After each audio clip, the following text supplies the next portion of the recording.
Noah Simao. Hi, Peter. With current testing limitations, do you think it would help Lewis to get out on track in a decent road car just to reconnect with his feel for short corners again? Or is that too simple? No, it's not. It's not too simple. And I think Rob Wilson has proved conclusively that you can improve a lot if you use a road car correctly. We're talking has to be manual transmission, has to be nothing too quick, has to be something that'll last for 2 or 3 days and not blow up after half an hour, has to be something that in which you can talk. And you have to have somebody good alongside you, like a Rob Wilson, to be able to say, no, no, no, no, that felt good, but it wasn't right. You know, it was too much of a jolt here, or you came out of the brake pedal a little bit too abruptly there.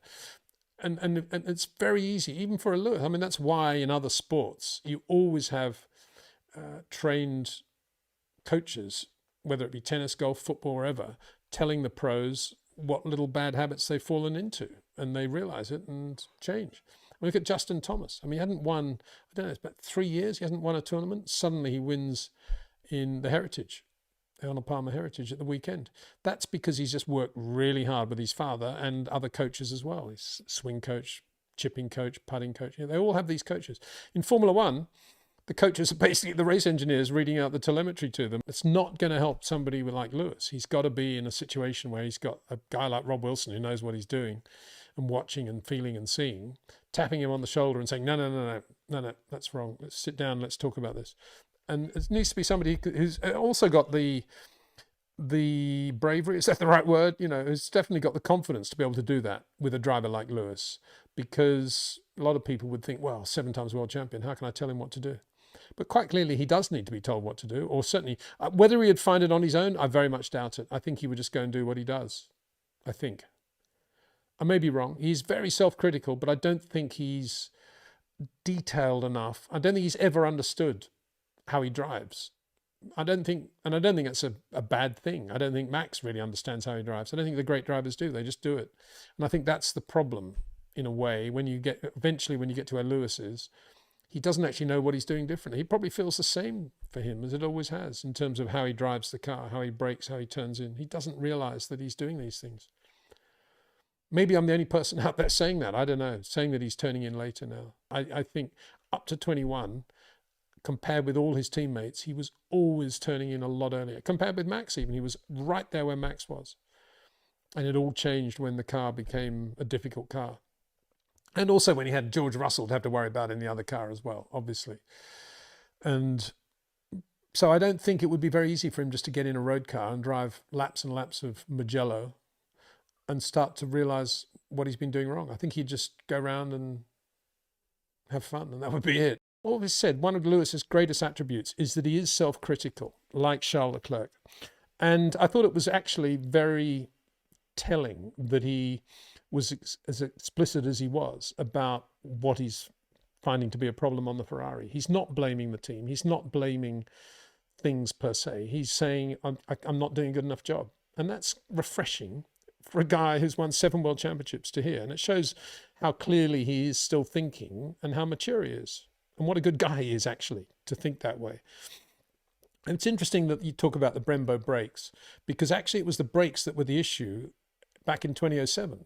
Fernando was convinced that the reason Lewis was better at under high-speed braking, particularly which showed up in Montreal when he got the pole, was because the carbon industry brakes were stronger and better over a race, but nothing like as pedal sensitive as the Hitcos that Fernando had been using on the Renault. And he insisted at McLaren that they switch to Hitcos on his car, which they did, and therefore breaking their contract with carbon industry and the bonuses involved, which is a very difficult thing for engineers when you've got 2 different brake suppliers on both cars, on different cars. And they ran that rest of that year, 2007, with Hitcos on Fernando's car, which he liked. And of course, you know, he really got used to them and got the best from it. And Lewis continued on the carbon industry. Now we're in a similar situation where he's so used to the carbon industry brakes, he's gone to Brembo, which typically are a softer pedal feel than the carbon industry. Now, I think Lewis has been around long enough. I would have thought before this season, if somebody had said to me, do you think he'll have a problem getting used to the Brembos? I would have said, I think he'll love the Brembos because it's, you know, it's going to give him a lovely soft feel. But obviously he feels that is part of the issue. But then again, I don't think he's braking the way he used to brake when he was at McLaren in 2007. I think he's braking much more in a straight line, and he's just looking for great retardation. And he's not squeezing the brakes in and out of the brake pedal as he used to with the carbon industry so well. So I think it's more complicated than just the supplier. So that's one thing. And secondly, I think, as for the rear, who's got a stable rear? I saw Oscar Piastri with the back end out of line once, I think, in qualifying, or FP3 or some moment. Seen Lando with the back end out a little bit as well. I don't think anybody's got a stable rear at the moment. So I think he just needs to get on with it. But I don't think in the overall scheme of things, he's going about as well as I thought he would go. So I'm not really disappointed. He was a short corner driver, just like Charles.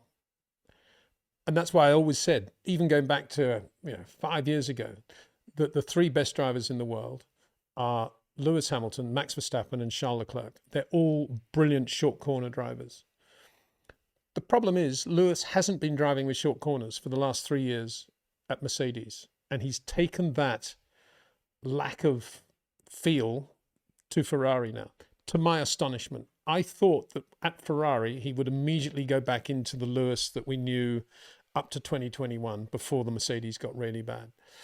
But he hasn't, and he's still driving the same way. And what you saw on that lap by lap comparison was Lewis trying to get the power on as soon as possible and looking at the wall and trying to get the slide almost to the point where he's touching the wall, but just to be perfect, and doing the same on entry as well, trying to get as close to the wall on entry, get as wide an approach as he possibly can. Whereas Charles is going for short corners, manipulating the car mid-corner at the rotation point.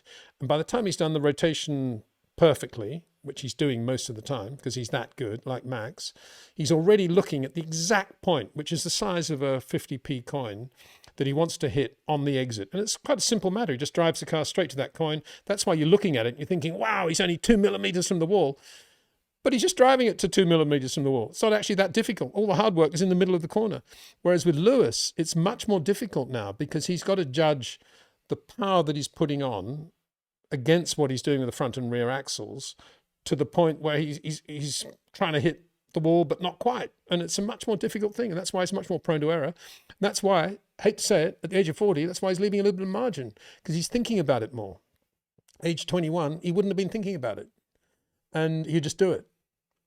But he would never have done it that way anyway. I mean, and I don't think, if Lewis at 21 now watched the interview that he did, was it this weekend, when he was talking about the unstable rear, and I think 21-year-old Lewis watching that now would think, whoa, who is this bloke? Come on, get a life, get on with it. Go and drive the race car, mate. That's what Lewis 21 would think about that.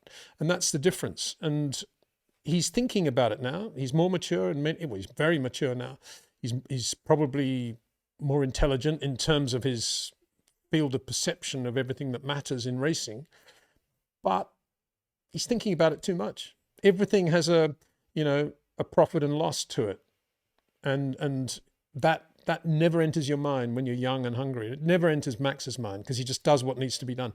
Never enters Charles Leclerc's mind. He just does what needs to be done. And now that Charles has got the sniff of always having the edge of Lewis, forget it. Charles just gone now. He's in another planet, and he's getting better now, better and better. I'm a Lewis fan as well, always have been. And I think the way for Lewis fans to look at this year is to believe that there'll be more Grand Prix wins for him. There will be a Grand Prix win, as I think from a sprint win, that he will have some good days and good races. The tyres will come in, everything will be right. In the meantime, just enjoy being at Ferrari. Just enjoy it. Lewis has got a great life. He drives for Ferrari. He probably checks his bank account on his iPhone, 3 times a day. Excuse me if I'm wrong, Lewis, but I would if I were you. And he lives, he lives the Ferrari life. What's better than that? Enjoy, relax. And the more relaxed he gets, the more he enjoys his life, guess what? The better he'll drive. The more he thinks about it, the more he studies telemetry, the more he talks about understeer or unstable rears, the worse it'll get. I mean, the worst thing for Lewis actually is that there's such a ridiculously long championship. If this was like a normal world championship of 16 races, there'd be much more chance for Lewis between races to get himself together and to come back as as somebody that could get somewhere near Charles and to think about it a bit more. But when you've got all these races, bang, bang, bang, bang, bang, it's just endless, one thing after another. And then the engineers are feeding you all this data and information, and you're trying to make head and tail of it and trying to do a better job next time out, and you do a better job, but then guess what? Charles gone half a second quicker again for no reason that you can put your finger on, and it, you know, it gets out of control. I think it all started with that picture with the F40 outside Fiorano. When you choose an F40, when presumably you could have had a 330 P4 or a Dino 1966 Dino 1.6 or something like some really nice Ferrari, or even a 250 GTO, and you choose an F40,